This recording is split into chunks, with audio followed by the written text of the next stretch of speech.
Your subconscious mind is never short of ideas. There are within it an infinite number of ideas ready to flow into your conscious mind and appear as cash in your pocketbook in countless ways. This process will continue to go on in your mind regardless of whether the stock market goes up or down, whether the pound sterling or dollar drops in value. Your wealth is never dependent on bonds, stocks, or money in the bank. These are really only symbols, necessary and useful, but only symbols. So as you go to sleep at night and you say to yourself, wealth, success, wealth, success. Well, you admit there is such a thing as wealth. You admit there is such a thing as success. The infinite can't fail. The infinite is within you. You're born to win. You're born to succeed. Just take these two words. What happens? They activate the latent powers of your subconscious, and you're compelled to succeed. You're compelled to be wealthy. The point I wish to emphasize is that if you convince your subconscious mind that wealth is forever circulating in your life and there's always a surplus, you will always and inevitably have wealth regardless of the form it takes. It has taken the form, as you know, an amalgam of copper and tin or zinc or something right now. It hasn't any intrinsic value. You use a piece of paper, don't you? The only value it has, the value that we place upon it. The government says this $10 bill will buy so many oranges and all that. All it is a piece of paper. It isn't even silver, it's not even gold. There are people who claim that they're always trying to make ends meet. They seem to have a great struggle to meet their obligations. Have you listened to their conversation? In many instances, their conversation runs along this vein.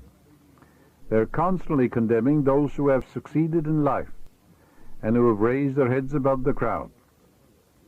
Perhaps they are saying, oh, that fellow has a racket, he's ruthless, he's a crook. This is why they lack. They're condemning the thing they desire and want. The reason they speak critically of their more prosperous associates is because they're envious and covetous of the other's prosperity. The quickest way to cause wealth to take wings and fly away is to be envious, jealous, or criticize and condemn others who have more wealth than you. You can rest assured that that will impoverish you and bring more and more lack into your experience. There is one emotion which is the cause of the lack of wealth in the lives of many people. Most people learn this the hard way. It is envy. If you see a competitor depositing large sums of money in the bank and you have only a meager amount to deposit, does it make you envious? The way to overcome this emotion is to say to yourself, isn't it wonderful? I rejoice in that man's prosperity. I wish for him greater and greater wealth.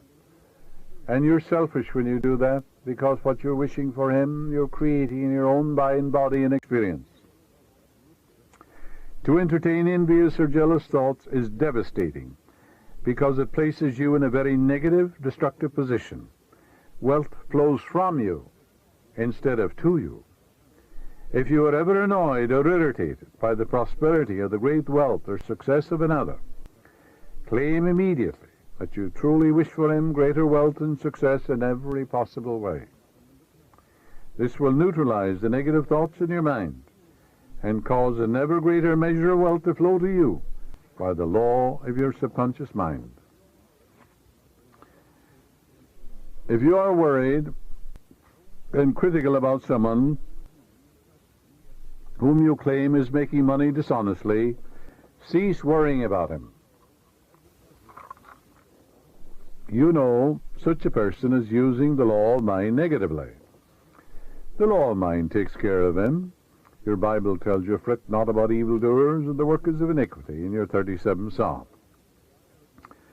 So read the 37th Psalm. It's a great eye-opener, you know.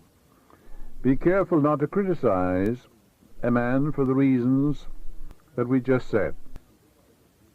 Remember, the block or obstacle to wealth is in your own mind. You can now destroy that mental block. This you may do by getting on mental good terms with everybody, wishing for everyone what you wish for yourself. And as you do, wonders will begin to happen in your life. It is your right to be rich, you know. You're here to lead the abundant life. You're here to be happy, radiant, and free. You should therefore have all the wealth you need to lead a full, happy, and prosperous life. Of course you should. You're here to grow, expand, and unfold spiritually, mentally, materially, and professionally. You have the inalienable right to fully develop and express yourself along all lines. You should surround yourself with beauty and luxury.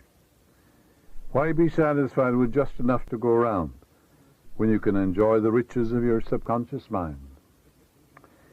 Yes, make friends with money, and you will always have a surplus. Your desire to be rich is the desire for a fuller, happier, more wonderful life. It is a cosmic urge. It is not only good, but very good. Money is a symbol. It means to you not only freedom from want, but beauty, luxury, abundance, and refinement. It's a symbol of the economic health of the nation. When your blood is circulating freely in your body, you're healthy. When money is circulating freely in your life, you're economically healthy. Engage your friend. Your friend is your subconscious. Will give you all the wealth you need to do what you want to do when you want to do it. When people begin to hoard money or put it away in tin boxes and become charged with fear, there's economic illness. Money has taken many forms as a medium of exchange through the centuries: salt, beads, trinkets of various kinds. In the early times, a man's wealth was determined by the number of sheep and oxen he had. Now we use currency and other negotiable instruments, as it is much more convenient to write a check than carry some sheep and cattle around with us to pay our bills. Now, as you go to sleep at night, and every night you go to sleep, practice a very simple technique. Repeat the word, wealth. Words, rather. Wealth, success. Wealth, success. You admit there's such a thing as wealth. Walk down the street. Go out into the country. Can you count the stars or the sands of the seashore? And you're born to win, to succeed. The infinite can't fail. The infinite is within you. So wealth, success. Use these words quietly, easily, and feelingly. Do it over and over again as a lullaby. Yes, you will be amazed at the result. Wealth will flow to you in avalanches of abundance. This is an example of the magic power of your subconscious.